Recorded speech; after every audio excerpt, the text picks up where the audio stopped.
Hello everyone.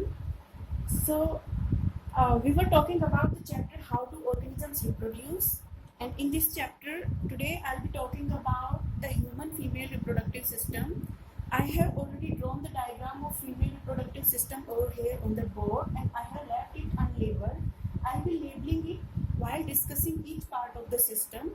So let's get started. Let's start with the parts of the female reproductive system. Female reproductive system के हर एक part के बारे में हम बात करेंगे। उससे पहले मैं आप लोगों को एक चीज़ और बता दूं, जैसे कि मैंने आपको पहले भी बताया था, रिप्रोडक्टिव सिस्टम के बारे में जब हम बात करते हैं तो रिप्रोडक्टिव ऑर्गन्स के बारे में बात करते हैं। और मैंने बताया कि रिप्रोडक्टिव ऑर्गन्स दो तरीके के होते हैं, एक होते हैं primary reproductive organs and another is secondary reproductive organs. तो फीमेल्स के अंदर, ह्यूमंस के केस में फीमेल्स के अंदर primary reproductive organs are organs are a pair of ovaries. अभी प्राइमरी रिप्रोडक्टिव ऑर्गन्स या इन्हीं को हम और क्या कह के बुलाते हैं, गोनेड्स। सो फीमेल्स के अंदर गोनेड्स जो होते हैं वो होते हैं एक पेयर ओवरीज। ओवरीज जो है पेयर में होती हैं और एब्डोमिनल कैविटी के अंदर प्रेजेंट होती हैं। इनका काम होता है, ओवरीज जो होती हैं इनका जो फंक्शन होता है, मेक गैमीट्स बनाती हैं। तो फीमेल्स के अंदर गैमीट्स कौन से होते हैं, एग या ओवम होता है। तो एग या ओवम बनाने का काम होता है ओवरीज का। इसके अलावा ओवरीज जो है हार्मोन्स प्रोड्यूस करती है, हार्मोन्स, फीमेल हार्मोन्स प्रोड्यूस करती है। कौन कौन से, जैसे कि एस्ट्रोजन एंड प्रोजेस्टेरोन। इन हार्मोन्स के क्या काम होते हैं, एस्ट्रोजन जो हार्मोन होता है इसका काम होता है फीमेल्स के अंदर सेकेंडरी सेक्सुअल कैरेक्टरिस्टिक्स की डेवलपमेंट में हेल्प करना प्यूबर्टी के समय। और प्रोजेस्टेरोन जो हार्मोन होता है इसका काम होता है प्रेगनेंसी को मेंटेन करके रखना। यानी एक बार अगर फर्टिलाइजेशन हो जाता है, कोई फीमेल अगर कंसीव करती है, इफ शी गेट्स प्रेग्नेंट, तो उस समय प्रोजेस्टेरोन हार्मोन जो है उस प्रेगनेंसी को मेंटेन करके रखता है, प्रॉपर प्रेगनेंसी को कैरी आउट करता है।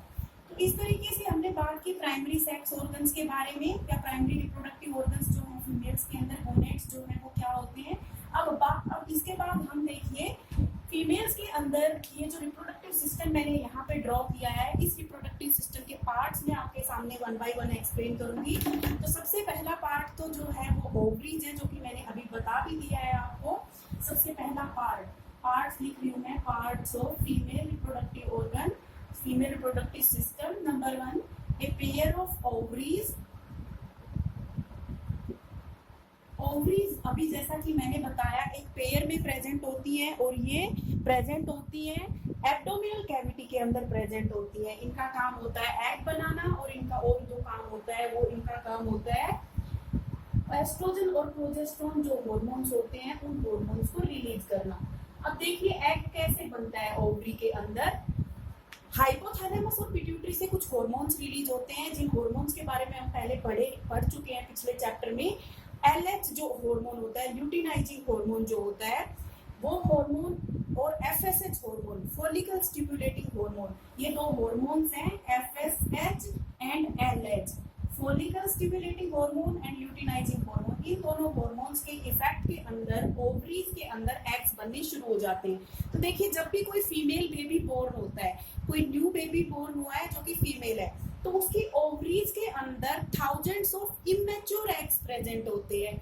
और जब वो फीमेल अपनी प्यूबर्टी एज पे पहुंचती है, यानी कि रिप्रोडक्टिवली एक्टिव एज पे वो जब पहुंचती है, तो ये एग्स मैच्योर होना शुरू कर जाते हैं। मैं फिर से रिपीट कर रही हूँ इस लाइन को। व्हेन ए फीमेल बेबी या female child is born, she carries thousands of immature eggs in her ovaries. उसकी ओवरी में बहुत सारे immature eggs होते हैं। ये एग मैच्योर कब होते हैं, जब वो फीमेल अपनी प्यूबर्टी एज पे पहुंचती है उस समय। और प्यूबर्टी एज पे एफएसएच और एलएच हार्मोन जो कि पिट्यूटरी ग्लैंड से आती हैं, ये दोनों हार्मोन्स ओवरीज के ऊपर एक्ट करते हैं। और जब ये हार्मोन्स ओवरीज के ऊपर एक्ट करती हैं तो ग्रेफियन फॉलिकल्स कुछ स्ट्रक्चर्स होते हैं ओवरीज के अंदर, ग्रेफियन फॉलिकल्स, या इन्हीं को मैच्योर फॉलिकल्स भी बोलते हैं हम। इन ओवरीज के अंदर मैच्योर फॉलिकल्स होते हैं। ये फॉलिकल्स रिलीज एग रिलीज करते हैं। और एग का ये जो प्रोसेस होती है इसको बोलते हैं ओव्यूलेशन प्रोसेस। सो ओव्यूलेशन यानी एग प्रेजेंट कहाँ है, ग्राफियन फॉलिकल या मैच्योर फॉलिकल के अंदर, इस फॉलिकल में से एग का रिलीज होना, उस प्रोसेस को बोलते हैं ओव्यूलेशन। एक बार जब एग रिलीज हो जाता है ग्राफियन फॉलिकल में से, तो वो ग्राफियन फॉलिकल अब एम्प्टी बच गया, तो एम्प्टी ग्राफियन फॉलिकल जो बचा अब वो हॉर्मोन्स रिलीज करता है, oestrogen and empty Graafian follicles release oestrogen and progesterone hormones, जो कि मैंने अभी आपको बताया था, 2 फीमेल सेक्स हॉर्मोन्स हैं। तो इस तरीके से एग बनते हैं ओवरीज के अंदर और वो एग जो है वो रिलीज हो जाते हैं। इसके बाद नेक्स्ट देखिए, ओवरीज के बाद नेक्स्ट जो पार्ट है फीमेल रिप्रोडक्टिव सिस्टम का, वो है, यहाँ पे मैं इसको लेबल करते हुए चलती हूँ साथ साथ, ये ओवरी है। ओवरी के बाद नेक्स्ट जो पार्ट है हम यहाँ पे देखेंगे सेकंड पार्ट, ये ट्यूब्स, ओवरीज के ऊपर जो ये ट्यूब्स प्रेजेंट है, इन ट्यूब्स को बोलते हैं ओविडक्ट्स या फैलोपियन ट्यूब, ओविडक्ट्स और फैलोपियन ट्यूब्स। ये देखिए 2 ओवरीज हैं, दोनों के ऊपर एक एक ट्यूब्स प्रेजेंट है, तो एक पेयर ओविडक्ट्स या एक पेयर फैलोपियन ट्यूब्स जो हैं वो प्रेजेंट होती हैं। अब देखिए इस फैलोपियन ट्यूब के पार्ट्स हैं, इनके पार्ट्स कौन कौन से हैं वो मैं आपको बताती हूँ। देखिए ये जो फिंगर जैसे प्रोजेक्शंस दिखाई दे रहे हैं आपको, इनको हम बोलते हैं fimbriae. These finger-like projections are fimbriae. इसके जस्ट ऊपर वाला जो पार्ट होता है ये, इसको बोलते हैं इनफंडिब्यूलम, इनफंडिब्यूलम। यहाँ जो पार्ट है फैलोपियन ट्यूब का, इस पार्ट को हम बोलते हैं एम्प्यूला, एम्प्यूला, और ये जो पार्ट है इस पार्ट को हम बोलते हैं इस्थमस। तो ये जो जितने भी मैंने यहाँ पे पार्ट्स लिखे, isthmus, ampulla, infundibulum and fimbriae, इन सबको मिला के हम बोलते हैं फैलोपियन ट्यूब्स। अब देखिए फैलोपियन ट्यूब का क्या काम होता है, इसको आपको बहुत ही ध्यान से समझना है। जैसे ही एग रिलीज होता है, वो एग को मूव करना होगा इस फैलोपियन ट्यूब के अंदर, एग को कलेक्ट करने का काम होता है इन फिंगर लाइक प्रोजेक्शंस का, जिनको हमने नाम दिया फिम्ब्रे। एक बार फिंगर लाइक प्रोजेक्शंस या फिम्ब्रे जो है एग को कैप्चर कर लेंगी, उसके बाद वो एग जो है यहाँ से मूव करना शुरू कर देगा इस फैलोपियन ट्यूब के अंदर। फैलोपियन ट्यूब के अंदर और क्या काम होता है, देखिए जैसे ही कोई फीमेल किसी मेल के साथ मेटिंग करती है, तो मेल के जो स्पर्म्स हैं वो वेजाइना से होते हुए, सर्विक्स और यूट्रस से होते हुए वो यहाँ पे एंटर करते हैं फैलोपियन ट्यूब्स के अंदर। अब फैलोपियन ट्यूब में जो एम्प्यूला और इस्थमस का जंक्शन है, यहाँ पे जो ये जंक्शन है, यहाँ पे ये एग मैं बना रही हूँ जैसे कि मान लीजिए, और ये जो है ये स्पर्म है इस तरीके से। तो एग और स्पर्म का फ्यूजन जो होता है, जिसको हम फर्टिलाइजेशन नाम देते हैं, जिस प्रोसेस को मैं इसको इस तरह डॉट डॉट डॉट से दिखा रही हूँ, यहाँ पे एग और स्पर्म की जो मीटिंग होती है, फर्टिलाइजेशन जो प्रोसेस होती है, ये होती है फैलोपियन ट्यूब में। तो अगर आपसे कोई पूछे कि फर्टिलाइजेशन कहाँ होता है, तो इसका सिंपल सा आंसर है कि फर्टिलाइजेशन फैलोपियन ट्यूब के अंदर होती है। लेकिन अगर और भी स्पेसिफिक आंसर अगर इस चीज का हमें देना है, तो हम बताएंगे कि फर्टिलाइजेशन जो है एम्प्यूला इस्थमिस जंक्शन में होती है, यानी उस जगह पे होती है जहाँ पे एम्प्यूला और इस्थमिस एक दूसरे से ज्वाइन करते हैं। उसके बाद देखिए फर्टिलाइजेशन के बाद जो प्रोडक्ट फॉर्म होता है उसको हम जाइगोट बोलते हैं।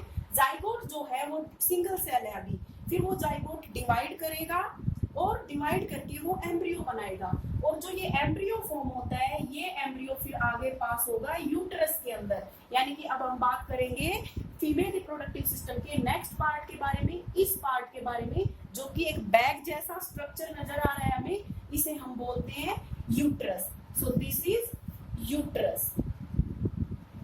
अब यूट्रस के अंदर क्या क्या प्रेजेंट होता है, थर्ड पार्ट के बारे में अब मैं बात कर रही हूँ यूट्रस के बारे में। यूट्रस में क्या क्या होता है वो देखिए। सबसे पहली चीज तो ये, यूट्रस की जो वॉल होती है उसमें 3 लेयर्स प्रेजेंट है। यहाँ पे देखिए मैंने 3 लेयर्स दिखाई है आपको, एक ब्लू कलर की लेयर है, फिर ये मोटी सी रेड लेयर है, और उसके बाद ब्लैक लेयर है। इन वॉल की जो लेयर्स हैं, इन सबके नाम देखिए आप। सबसे बाहर वाली लेयर का नाम है पेरीमेट्रियम, मिडल जो रेड लेयर है उसका नाम है मायोमेट्रियम, और इनर मोस्ट जो लेयर है ब्लैक कलर की, ये लेयर है एंडोमेट्रियम। तो ये तीनों लेयर्स जो में है ये मिलके बनाती हैं वॉल ऑफ यूट्रस।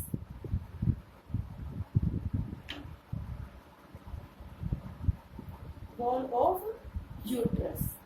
मायोमेट्रियम जो लेयर है ये मसल्स की लेयर है, सबसे मोटी लेयर है, मसल्स की लेयर है।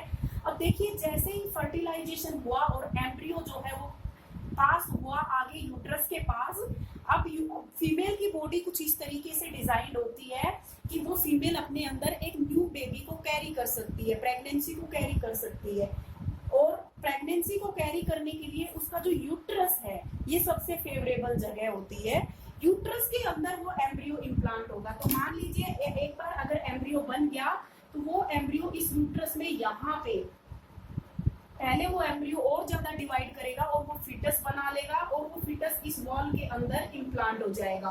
तो ये इम्प्लांटेशन की जो प्रोसेस है, इसको मैं एरो से लिख रही हूँ, ये क्या है, फीटस, FOETUS, फीटस। ये फीटस का यहाँ पे एम्बेड हो जाना, embedding of foetus in the wall of uterus, उस प्रोसेस को बोलते हैं इम्प्लांटेशन। यानी फीटस को इम्प्लांट कर दिया है यूट्रस की वॉल के अंदर। ठीक है, इतना होता है। उसके बाद नेक्स्ट पार्ट की अगर हम बात करें, ये यहाँ पे, और इस प्रेगनेंसी को मेंटेन करने का काम कौन से हार्मोन का है, अभी मैंने बताया प्रोजेस्टेरोन हार्मोन का। उसके बाद नेक्स्ट पार्ट के बारे में देखिए, यूट्रस के बाद जो अगला पार्ट है, ये छोटी सी कैनाल जो यहाँ पे प्रेजेंट है, इसको बोलते हैं सर्विक्स। तो नेक्स्ट पार्ट है सर्विक्स। सर्विक्स एक स्मॉल ट्यूब है जो कि यूट्रस को कनेक्ट करती है एक लॉन्ग ट्यूब से, जिसको हम बोलते हैं वेजाइना। ठीक है, अब वेजाइना का क्या काम होता है, देखिए मेल वेजाइन, जैसे फीमेल के अंदर कॉपुलेटरी ऑर्गन पेनिस था, उसी तरह फीमेल का कॉपुलेटरी ऑर्गन जो है वो वेजाइना होता है। कॉपुलेटरी ऑर्गन का मतलब होता है वो ऑर्गन जो ऑपोजिट सेक्स के कैंडिडेट को होल्ड करने में हेल्प करता है। तो यानी पेनिस जो होता है मेल्स का, वो वेजाइना के थ्रू अपने स्पर्म्स को फीमेल की बॉडी के अंदर इजैक्यूलेट करता है, रिलीज करता है। अब वेजाइना की जो ये ओपनिंग है बाहर वाली, बिल्कुल ये वाली, इसको हम बोलते हैं vaginal orifice. This is vaginal orifice. एक और चीज यहाँ पे आप देखिए, वेजाइना के दोनों साइड्स में कुछ ग्लैंड्स प्रेजेंट होते हैं जिनको बोलते हैं Bartholin's gland. A pair of glands are present near vagina. Lateral जो साइड है वेजाइनल ओरिफिस की, उसके पास बार्थोलिन्स ग्लैंड प्रेजेंट होते हैं। ये म्यूकस रिलीज करते हैं, और ये क्या करते हैं, देखिए मैं यहाँ पे दिखा देती हूँ छोटे छोटे दो ग्लैंड्स। ये एक ग्लैंड दिखा रही हूँ मैं यहाँ पे, these are Bartholin's gland. Bartholin's glands. इन ग्लैंड्स का क्या काम होता है, सीक्रेट एल्केलाइन म्यूकस सीक्रेशन। तो इसका काम क्या होता है, ये ल्यूब्रिकेट कर देता है इस वेजाइनल रीजन को, जो कि सेक्सुअल इंटरकोर्स में इजीनेस प्रोवाइड करता है। तो it lubricates the vagina and it also neutralizes the acidity of vagina। Vagina की एसिडिटी को रिमूव करने का काम और वेजाइना को ल्यूब्रिकेट करने का जो काम होता है वो बार्थोलिन्स ग्लैंड का काम होता है। अब देखिए उसके बाद एक और पार्ट है, नेक्स्ट जो पार्ट है इस रिप्रोडक्टिव सिस्टम का, वो है वेजाइना के बारे में एक चीज और देखिए आप। वेजाइना जो होती है ये एक ओपनिंग की तरह काम करती है। पहला तो मैंने बताया वेजाइना जो है इसका काम है ये कोपुलेटरी ऑर्गन की तरह एक्ट करती है। जो मेल का जो पेनिस होता है वो इस वेजाइना के थ्रू ही स्पर्म्स को रिलीव करता है। और इसके अलावा वेजाइना के और क्या काम होते हैं, वेजाइना के थ्रू ही मेंस्ट्रुअल फ्लूइड पास होता है। मेंस्ट्रुअल जो फ्लूइड होता है इट ऑल्सो पासिस। देखिए मेंस्ट्रुएशन क्या होता है, मेंस्ट्रुअल फ्लूइड क्या होता है, वो नेक्स्ट हम इसके इवेंचुअली किसी टॉपिक में हम उसके बारे में बात करेंगे। तो menstrual fluid passes out through vagina, passes out through it, and baby during birth वो भी इसी के थ्रू बाहर पास होता है। यानी बर्थ कैनाल जो होती है ये भी वेजाइना होती है। So vagina is birth canal. Baby को बर्थ भी यहाँ से दिया जाता है बेबी पास आउट भी यहीं से होता है और मदर की बॉडी से बाहर, और मेंस्ट्रुअल फ्लूइड जो है वो भी वजाइना के थ्रू पास आउट होता है। अब उसके बाद नेक्स्ट जो पार्ट है यूट्रस, सर्विक्स, वजाइना, उसके बाद नेक्स्ट जो पार्ट है वो है एक्सटर्नल जेनाइटेलिया। फीमेल्स के जैसे मेल्स के अंदर हमने एक्सटर्नल जेनाइटेलिया की बात की थी, इसी तरीके से फीमेल्स के अंदर भी एक्सटर्नल जेनाइटेलिया हम पढ़ेंगे कि एक्सटर्नल जेनाइटेलिया के अंदर क्या क्या स्ट्रक्चर्स प्रेजेंट होते हैं। तो देखिए एक्सटर्नल जेनाइटेलिया जो होते हैं वो वेजाइनल ओरिफिस के अराउंड प्रेजेंट होते हैं। वेजाइनल ओरिफिस के अराउंड, ये वेजाइनल ओरिफिस है, इसके जस्ट ऊपर एक डिप्रेशन प्रेजेंट होती है, एक गड्ढा सा प्रेजेंट होता है जिसको हम बोलते हैं वल्वा। तो एक्सटर्नल जेनाइटेलिया के अंदर सबसे पहला जो पार्ट है वो है वल्वा। अगर आपसे पूछा जाए कि what is vulva, so vulva is a small depression which is present just above and on the lateral sides of vaginal orifice. अब वल्वा जो होता है इसके अलावा और एक्सटर्नल जेनाइटेलिया के अंदर क्या क्या प्रेजेंट होता है। वल्वा का जो अपर मोस्ट एंड है, ये वल्वा मान लीजिए यहाँ पे है, तो इसके ऊपर एक स्ट्रक्चर प्रेजेंट होता है जो कि बहुत ही सेंसिटिव होता है। A small structure is present just above vulva. This structure is called as clitoris. इस स्ट्रक्चर को हम क्या बोलेंगे? Clitoris. I am labeling it here clitoris. हम बात कर रहे हैं एक्सटर्नल जेनाइटेलिया के बारे में। एक्सटर्नल जेनाइटेलिया में सबसे पहली जो चीज मैंने बताई आपको वल्वा बताई, दूसरी जो चीज है इसके अंदर वो है क्लाइटोरिस, थर्ड जो चीज है वो है इसके अंदर लिप्स होते हैं, स्किन के कुछ फोल्ड्स होते हैं जो दो पेयर में प्रेजेंट होते हैं। आउटर जो होते हैं वो होते हैं labia majora and inner labia minora. तो इन सबको आपको डिटेल में नहीं स्टडी करना है, ये सारे स्ट्रक्चर्स आपको तब दिखाई देंगे जब आप केवल बाहर के स्ट्रक्चर का पिक्चर ड्रॉ करेंगे, केवल वेजाइना के बाहर के स्ट्रक्चर का पिक्चर ड्रॉ करेंगे तो आपको एक्सटर्नल जेनाइटेलिया नजर आएंगे। वैसे आप याद रख सकते हैं कि फीमेल्स में जो एक्सटर्नल जेनाइटेलिया होता है उसमें एक डिप्रेशन होता है जिसको वल्वा कहते हैं। वल्वा के जस्ट ऊपर एक छोटा सा पी शेप्ड स्ट्रक्चर प्रेजेंट होता है जिसे जो कि बहुत सेंसिटिव होता है, जिसे क्लाइटोरिस बोलते हैं। और उसके बाद दो पेयर लिप्स प्रेजेंट होते हैं, outer labia majora and inner जो लिप्स होते हैं उनको बोलते हैं लेबिया माइनोरा। तो ये सारे जो स्ट्रक्चर्स हैं ये फीमेल्स के अंदर रिप्रोडक्टिव ऑर्गन के पार्ट्स थे। इसके अलावा देखिए एक पार्ट और है जिसको हम रिप्रोडक्टिव सिस्टम के अंदर ही काउंट करते हैं, वो पार्ट कौन सा है? ब्रेस्ट।